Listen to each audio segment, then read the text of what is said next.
university the an university our the and our euro the an euro MBA the an MBA the ඔයගොල්ලෝ පොඩි කාලේ ඉඳලා අහලා ඇති වවල් එකක් ඉස්සරහට n එනවා කොන්සනන්ට් එකක් ඉස්සරහට එනවා කියලා.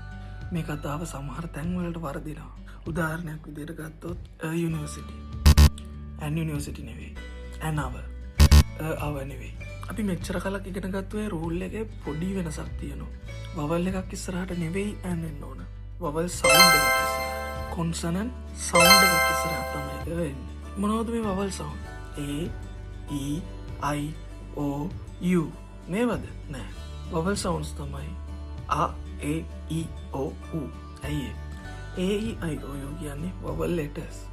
එතකොට a e I O U sounds මුලට එන වචන වලට විතරයි n එකතු වෙන්නේ. එතකොට යුනිවර්සිටි an යුනිවර්සිටි නෙවෙයි.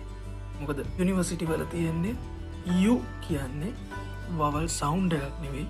umbrella an umbrella මොකද U අකුරෙන් umbrella පටන් ගත්තට වවල් සවුන්ඩ් එකක් තමයි ඉස්සරහට වෙන්නේ. එතන වවල් සවුන්ඩ් එකක් මුලින් තියෙන නිසා an umbrella වුණාට අපි යුනිවර්සිටි කියන එකට යූස් කරන්නේ a university.